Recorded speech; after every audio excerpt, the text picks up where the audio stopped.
భారత communist party CPI Bhadrachalam పట్టణ council కార్యవర్గ సమావేశం పామరాజు తిరుమలరావు అధ్యక్షతన జరిగింది. ఈ సమావేశంలో సిపిఐ రాష్ట్ర కార్యవర్గ సభ్యులు రావులపల్లి రాంప్రసాద్ మాట్లాడారు. దేశంలో అధికారంలో ఉన్న బీజేపీ ప్రభుత్వం అవలంబిస్తున్నటువంటి ప్రజా వ్యతిరేక విధానాలను ప్రతిఘటించాలని, రోజురోజుకు సామాన్య ప్రజలపై భారం పెంచి బ్రతకటమే కష్టం అనే విధంగా చేస్తున్న బీజేపీ విధానాలపై పోరాడాలని అన్నారు. అనేక ఉద్యమాలు చేసి సాధించుకున్న ప్రభుత్వ రంగ సంస్థలను సంతలో కూరగాయలు అమ్మినట్లు రోజుకొకటి చొప్పున అమ్ముతున్న దాన్ని నిరసిస్తూ సిపిఐ దేశవ్యాప్తంగా ఇంటింటికి సిపిఐ పేరుతో బీజేపీ హటావో దేశ్కో బచావో అనే నినాదంతో భద్రాద్రి కొత్తగూడెం జిల్లాలో ఈ నెల 14 నుండి చర్లలో ప్రారంభమయ్యే ప్రజా చైతన్య యాత్రను జయప్రదం చేయాలని పిలుపునిచ్చారు.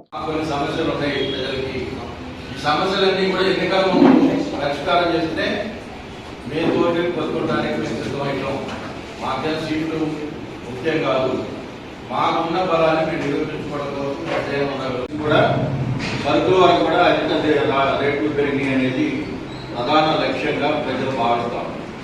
ఇవన్నీ కూడా అర్థమయ్యేటట్టు చెప్పాలంటే మనం కమ్యూనిస్టులుగానే చెప్పగలుగుతాం. ఎందుకంటే టీఆర్ఎస్ ఈనాడు భారత కమ్యూనిస్ట్ పార్టీ సిపిఐ భద్రాచలం పట్టణ విస్తృత సమావేశం జరిగింది. రేపటి ఏప్రిల్ 14వ తారీఖు నుంచి బీజేపీ హటావో దేశ్కి బచావో పేరుతో కేంద్ర రాష్ట్ర ప్రభుత్వ విధానాలను నిరసిస్తూ మరి కేంద్రంలో నరేంద్ర మోడీ ప్రభుత్వం అధికారంలోకి వచ్చిన తర్వాత పూర్తిగా ఈ దేశంలో సామాన్య ప్రజల యొక్క నడివిరుస్తూ అమాంతం గ్యాస్ ధరలు, పెట్రోల్ ధరలు, నిత్యావసర సరుకుల ధరలు విపరీతంగా పెంచుతూ మరి ప్రజలను ఇబ్బందులు గురి చేస్తూ ప్రభుత్వ ఆస్తుల అమ్మకానికి పెడుతూ ప్రభుత్వ రంగాన్ని నిర్వీర్యం చేస్తున్న నరేంద్ర మోడీ విధానాలకు వ్యతిరేకంగా, అదేవిధంగా ఈ రాష్ట్రంలో ముఖ్యమంత్రి కేసీఆర్ గారు ఇచ్చినటువంటి హామీలు అమలు కొరకు ఏదైతే పేద ప్రజలకు వస్తున్న డబల్ బెడ్రూమ్ ఇళ్లు కానీ, కోడు సమస్య కానీ, దళిత బంధు పథకం కానీ, మిగతా ప్రజల సమస్యలు, ముఖ్యంగా భద్రాచలం పట్టణంలో ఉన్నటువంటి ఈ భద్రాచలం పట్టణ సమస్యల మీద, ఈ నియోజకవర్గ సమస్యల మీద, ఈ జిల్లా సమస్యల మీద కొత్తగూడెం జిల్లా ప్రజల గోసపై సిపిఐ ప్రజా చైతన్య యాత్ర జరుగుతూ ఉంది.